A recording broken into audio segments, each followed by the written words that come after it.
बिहार की राजनीति में चुनावी मौसम धीरे धीरे नजदीक आता जा रहा है। आज हमारे साथ स्टूडियो में हैं नीतीश प्रभाकर चौधरी। नीतीश प्रभाकर चौधरी जी के पिताजी जदयू के विधायक रहे हैं। और मैं आपको एक चीज़ बताऊं, ये लगमा एक गांव है अलीनगर में। अलीनगर जो कि दरभंगा लोकसभा का एक विधानसभा क्षेत्र है। और लगमा इसलिए जाना जाता है कि वहाँ जगदीश ब्रह्मचर्य संस्कृत आदर्श महाविद्यालय वहाँ पे है, जहाँ से स्नातक, स्नातकोत्तर या यूँ कहिए कि प्राइमरी स्कूल, मतलब जो बच्चे की पढ़ाई प्रारंभ होती है वहाँ से लेके और स्नातकोत्तर और पीएचडी तक की पढ़ाई वहाँ होती है। कई आईएएस, कई आईपीएस और बीपीएससी वगैरह की तो गिनती ही नहीं है कि इतने विद्यार्थियों ने उस लगमा गांव को, इस लगमा गांव में अवस्थित जो ये संस्कृत महाविद्यालय है, इस महाविद्यालय का नाम रोशन किया है। तो सबसे पहले तो हम स्वागत करते हैं नीतीश प्रभाकर चौधरी जी का। फाइनल पोस्ट के इस चैनल पर आपका स्वागत है नीतीश जी। धन्यवाद। आपके नाम के साथ ही नीतीश लगा हुआ है। पिताजी भी आपके विधायक रहे, वो भी जनता दल यूनाइटेड से। समता पार्टी की जब स्थापना हुई तो पिताजी आपके उसी समय से नीतीश जी के साथ रहे। तो 2005 में जैसे पिताजी विधायक थे, 2010 में चुनाव वो हार गए। उसके बाद से काफ़ी लंबा गैप रहा, तो इस बीच में आपने जो पिताजी की विरासत थी उसको क्यों नहीं संभाला?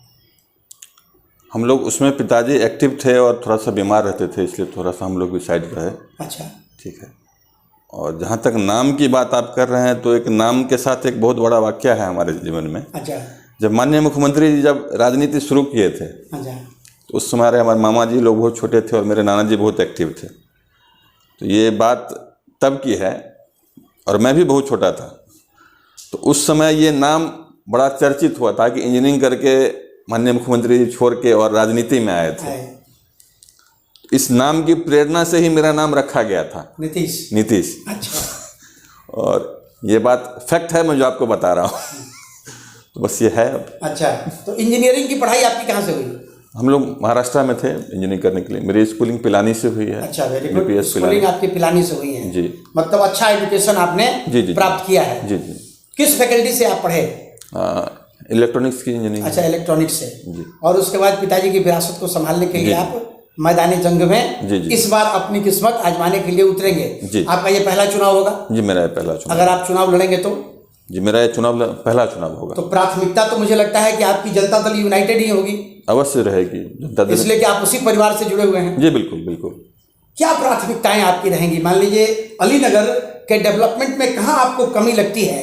जैसे अभी वीआईपी पार्टी का कब्जा वहाँ था, हालांकि बड़ा डोल ड्रम की स्थिति हम लोगों को दिखती है। मिश्री लाल यादव चुने गए वीआईपी से, बाद में पूरी पार्टी शिफ्ट हो गई बीजेपी की तरफ। और अभी आजकल सूत्रों से जो जानकारी हमको मिलती है वो जानकारी है कि मिश्री लाल यादव अभी राजद के खेमे में दरबार कर रहे हैं। मतलब उनकी तैयारी है कि राजद से उनको टिकट मिल जाए। ये तो इस पे तो ज़्यादा कुछ हम नहीं कहेंगे उनकी क्या तैयारी है क्या नहीं है। लेकिन जहाँ तक स्थानीय विधायक का मुद्दा है, तो हमारे क्षेत्र में और अब हर लोग यही चाह रहे हैं कि जो हमारे घर का होगा वो हमारे घर का विकास करेगा। अच्छा, मतलब ये बाहरी हैं? ये बाहरी हैं, तो इनको तो कोई बहुत मतलब भी नहीं होगा। और यही चीज़ जो है सो वहाँ की जो विधानसभा में हमारी जो है जनता इस चीज़ को फेस कर रही है। उनको ना तो क्षेत्र से कोई मोह माया है, ठीक है। तो इसमें ज़्यादा कुछ अभी नहीं कहेंगे।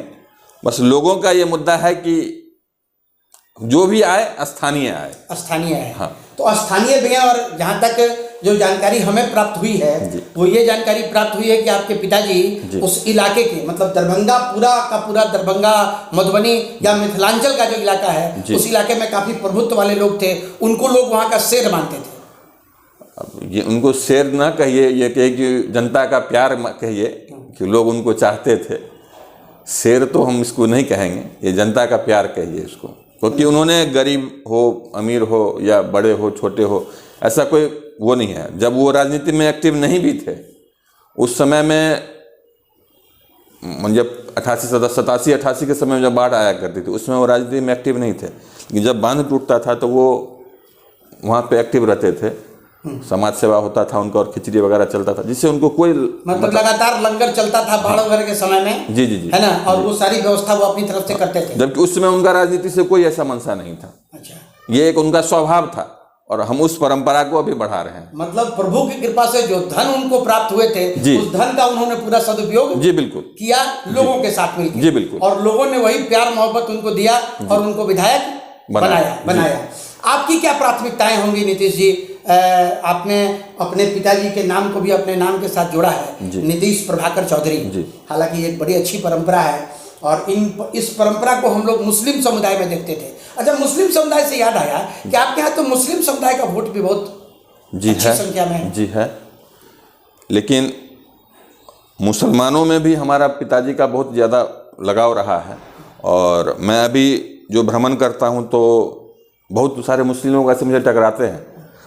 वो बोलते हैं कि आपके पिताजी बहुत जिंदा दिली आदमी थे, उनको जात पात धर्म में कोई वो बात नहीं थी और वो जिसके दिल जीते थे वो खुल के जीते थे। तो ऐसे बहुत सारे मुस्लिम लोग भी हमारे पिताजी के साथ जुड़े हुए हैं।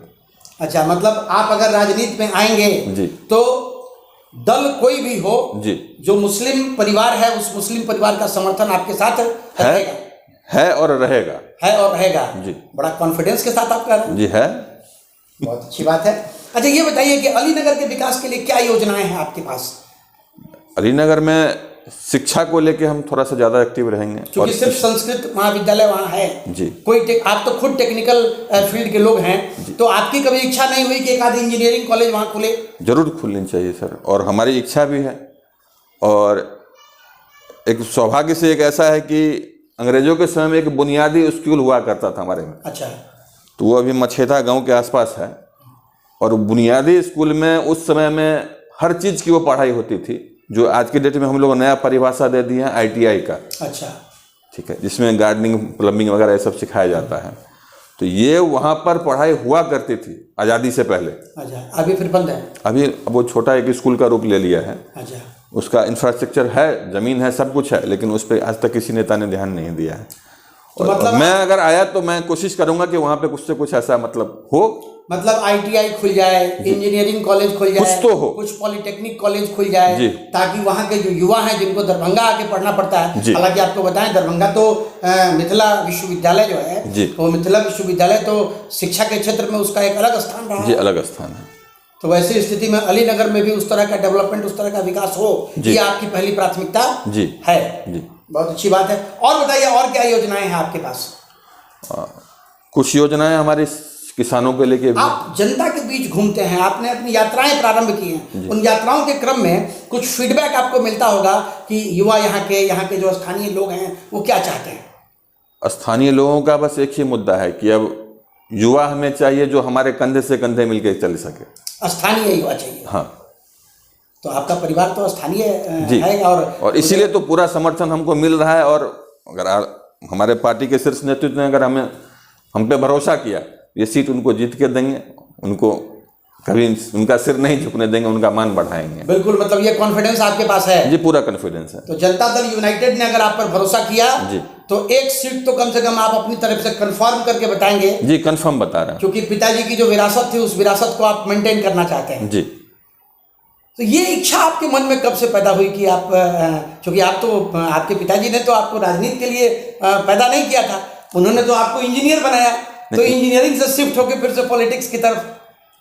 हमारे पिताजी ने हमको इंजीनियरिंग कराया, ये बात सही है, लेकिन उन्होंने ये कहा कि एक शिक्षा का जो दायित्व तो होता है, जो शिक्षित आदमी होता है वही समाज को शिक्षित भी कर सकता है। बहुत बढ़िया। ठीक है, तो इसलिए उच्च शिक्षा जरूरी है और उच्च शिक्षा प्राप्त कर अगर आप सेवा में आते हैं तो आपका नज़रिया भी टेक्निकल ही होगा। और एक्चुअली मेरे जब डिग्री में था तो हमारे एक टीचर ने कहा कि इंजीनियरिंग कर लेना बड़ी बात नहीं है, इंजीनियरिंग का एक टेक्निकल शिक्षा है और उसका अप्रोच टेक्निकल होना चाहिए। हमारे एक ग्राफिक्स के टीचर थे, उन्होंने ये बात कहा था।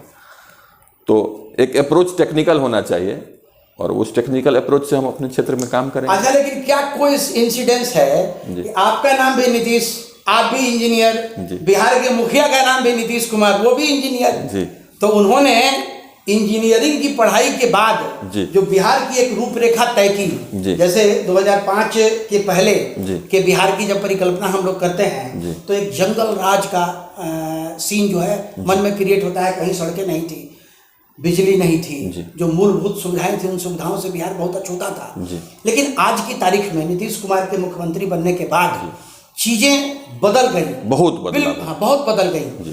तो मुझे लगता है कि नीतीश जी से भी प्रेरित हैं आप इसलिए राजनीति में, जी कह सकते हैं, कह सकते हैं जी।